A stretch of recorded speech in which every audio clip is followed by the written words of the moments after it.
भक्तों, ओम नमः शिवाय। श्री शिवाय नमस्तुभ्यम। जय श्री महाकाल। जी हाँ भक्तों, क्या आपका भी जो बच्चा है उसका मन पढ़ाई में बिल्कुल भी नहीं लगता?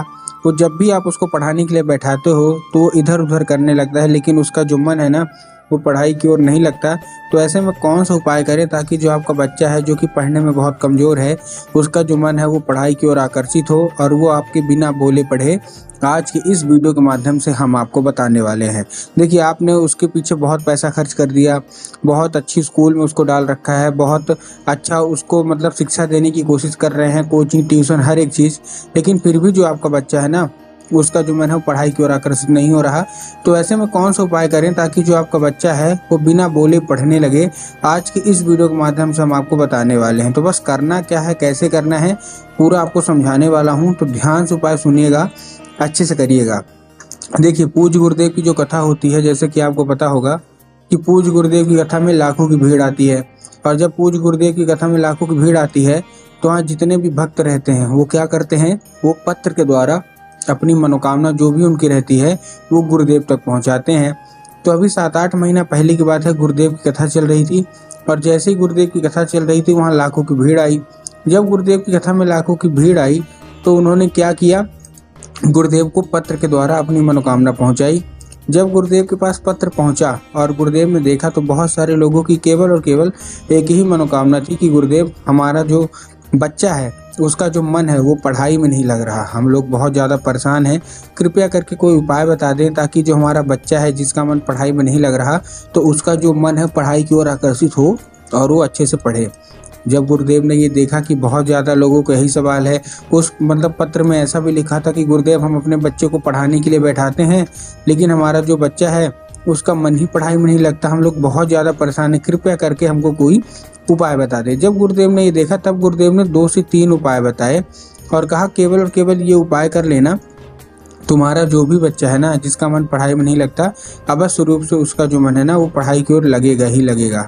जब गुरुदेव ने ये उपाय बताए तो लोगों ने जा जाके इस उपाय को अपने घर में किया। अब जैसे ही लोगों ने जा जाके इस उपाय को अपने घर में किया, उनको फल मिला। उसके बाद वो गुरुदेव की कथा में वापस आए।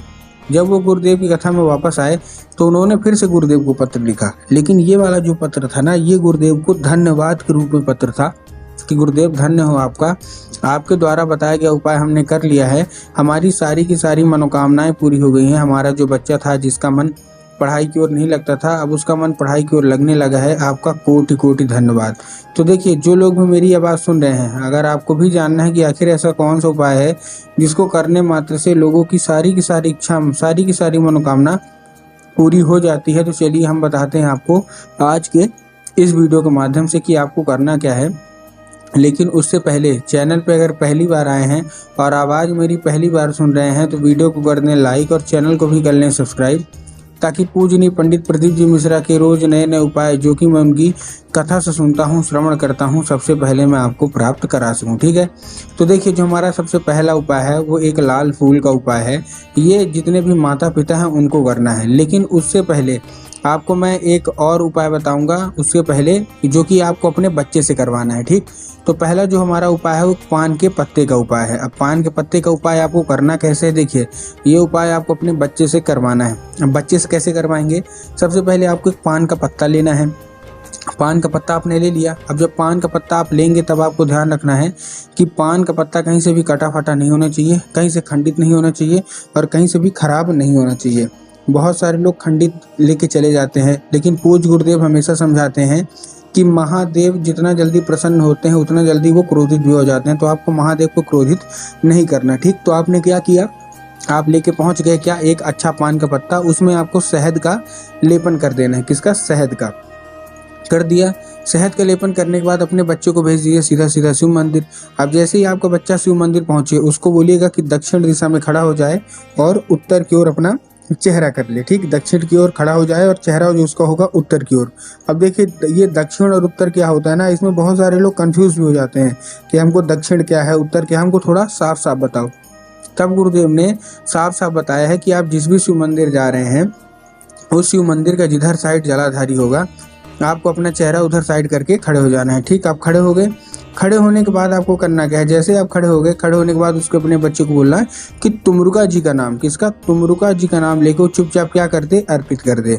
जैसे ही वो तुमरुका जी का नाम लेके अर्पित करता है तो उसकी सारी की सारी इच्छा, सारी की सारी मनोकामना अवश्य रूप से पूरी होती ही होती है। ठीक है, पहला हमारा उपाय था ये। अब हम देखते हैं दूसरा उपाय जो है।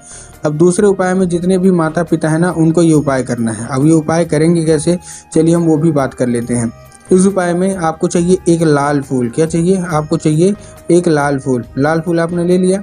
लाल फूल लेने के बाद आपको क्या करना है, लाल फूल जैसे आप ले रहे हैं, सबसे पहले कोई सा भी लाल फूल ले सकते हैं, गुलाब का ले लीजिए, गुड़हल का ले लीजिए, जो भी आपका मन है आप ले लीजिए। ठीक है, लेने के बाद आपको क्या करना है, शाम के वक्त आपको ये उपाय करना है। शाम के वक्त उपाय कैसे करेंगे ये वाला, आपको सबसे पहले आपके पूजा घर में माता सरस्वती की फोटो होना अति अनिवार्य है। अगर आपके घर में माता सरस्वती की फोटो है तब तो अच्छी बात है, लेकिन अगर आपके घर में माता सरस्वती की फोटो नहीं है तब आपको करना क्या है, माता सरस्वती की फोटो बाजार से लाना और अपने घर में उनको स्थापित करना है, अपना मतलब स्थान देना है। ठीक है, अब शाम के वक्त जब आपके घर में पूजा पाठ होगा तो वो जो लाल फूल है वो आपको माता सरस्वती को अर्पित करना है और उसको औषधि के रूप में मांगना है कि माता कृपया करके हमको इसको औषधि के रूप में प्रदान करिए।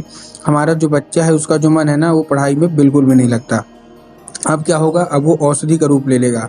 अब जब आपका बच्चा खाना पीना खा के उसी दिन सो जाए, रात को, उसी रात को जब सो जाए तो आपको करना क्या है, सो जाए जैसे तो आपको वही लाल फूल उठाना है जो आपने अर्पित किया है, और लाल फूल उठाने के बाद अपने बच्चे के माथे पे 2 से 3 बार आपको चुपचाप क्या कर देना है, फेर देना है बस। पूज्य गुरुदेव कहते हैं कि जैसे ही आपने वो फेरेंगे तो सरस्वती माता स्वयं उस फूल के जरिए उसके दिमाग में प्रवेश कर जाएंगी और उसका जितना भी दिमाग बाहरी की चीज़ों में लगता है वहाँ लग के केवल और केवल पढ़ाई की ओर लगने लगेगा। ठीक है, ये था कौन सा, ये था हमारा दूसरा उपाय। अब हम आते हैं अपने तीसरे और आखिरी उपाय की ओर। तीसरे उपाय में आपको देखिए करना क्या है। तीसरे उपाय में आपको लेना है कि अपने बच्चे को हाथ से कराना है 3 काली तिल और 1 धतूरा। अब देखिए काली जो तिल है ना उसमें आपको ध्यान रखना है कि काली तिल कहीं से खंडित नहीं होनी चाहिए। बहुत सारे लोग काली तिल और काली मिर्च में भी कंफ्यूज होते हैं कि हमको काली तिल लेना है कि काली मिर्च, इसलिए गुरुदेव ने साफ साफ बताया है कि आपको काली तिल लेना है। ठीक, उसके साथ 1 धतूरा ले लेना है और अपने बच्चे को भेजना है सीधा सीधा शिव मंदिर। अब आपके दिमाग में होगा कि शिव मंदिर जाएगा और बाबा भोलेनाथ के ऊपर अर्पित कर देना है, जो कि पूर्णतः गलत है। आपको बाबा भोलेनाथ के ऊपर अर्पित नहीं करना, आपको माता शोक सुंदरी के ऊपर अर्पित करना है। अब देखिए, जिसको पता है कि माता शोक सुंदरी की जगह कहाँ होती है, जलाधारी में, तो उनका तो ठीक, लेकिन बहुत सारे ऐसे लोग हैं जिनको यही नहीं पता कि माता शोक सुंदरी की जगह कहाँ होती है। तब गुरुदेव ने साफ साफ बताया है कि जो जलाधारी होती है, ठीक है, जगह, तो जलाधारी के दाएं मतलब राइट साइड में माता शोक सुंदरी की जगह होती है। तो बस आपको करना क्या है, माता शोक सुंदरी की जगह में आपको चुपचाप क्या कर देना है, अर्पित करवा देना है अपने बच्चे के हाथों। पूज्य गुरुदेव कहते हैं मात्र 1 से 1.5 महीना ये उपाय करवा के देख लीजिए। आपका जो भी बच्चा है जिसका मन पढ़ाई में नहीं लगता, अवश्य रूप से उसका जो मन है ना पढ़ाई की ओर आकर्षित होगा ही होगा।